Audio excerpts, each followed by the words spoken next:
face à la multiplication des candidats et donc à la dispersion des voix derrière. Lorsqu'on choisit ce mode de scrutin, qui est loin d'être légitime et contesté même dans de véritables états de droit, c'est parce qu'on se dit qu'on est fort de son propre électorat et on compte sur la multiplication justement des candidats en face, la dispersion des voix. Concrètement, c'est juste de la probabilité en fait. C'est-à-dire que voilà un candidat A qui va obtenir 25% des voix. On est loin de la majorité absolue, n'est-ce pas? Mais on aura un candidat B qui, lui, va obtenir 35% des voix. On est déjà à combien, là? 60% des voix. 60%. Ensuite, un candidat C, on lui donne combien à lui? Donc, il reste 40 à se partager. Un C, on lui donne 20. Et puis, un D, on lui donne 20 aussi. Donc, le B va remporter les élections avec 35%. Où est la légitimité? Peut-on vraiment gouverner sans légitimité? Vous voyez? C'est légal, mais sans légitimité. Donc, demander une candidature plutôt consensuelle, c'est comprendre en fait cet enjeu-là. Et comme l'a dit le pasteur, quand les leaders des différents partis politiques, comme on a pu le voir hier et les jours précédents, avec différentes rencontres sur les réseaux sociaux, ils travaillent parce que c'est un soupir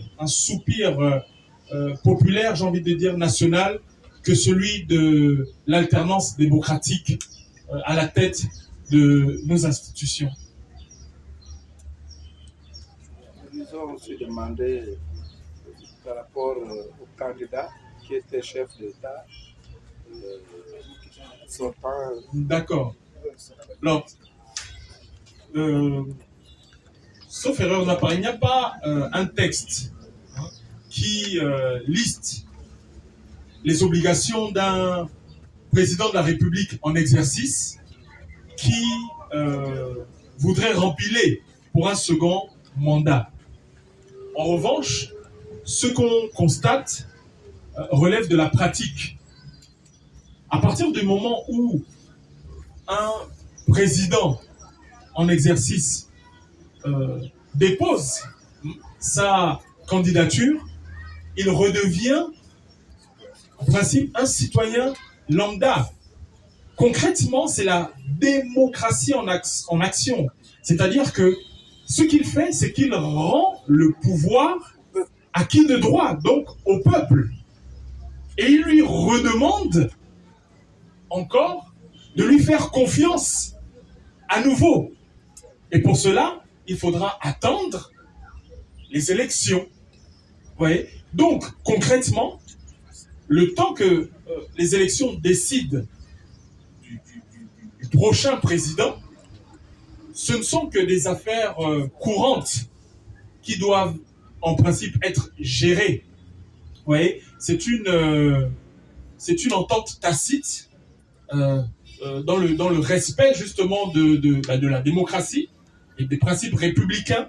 Vous voyez, de sorte que si jamais le président sortant n'est pas réélu, il ne puisse pas laisser au nouveau président une situation embarrassante dans laquelle il ne se reconnaîtrait pas. Vous voyez, malheureusement, comme l'a dit le pasteur, la modification, encore présider un conseil des ministres, on peut l'intégrer dans la gestion d'affaires courantes, mais un projet de loi venant modifier la loi électorale, là on n'y est plus du tout. On n'y est plus du tout. Et ce principe de respect, ce principe républicain est totalement violée.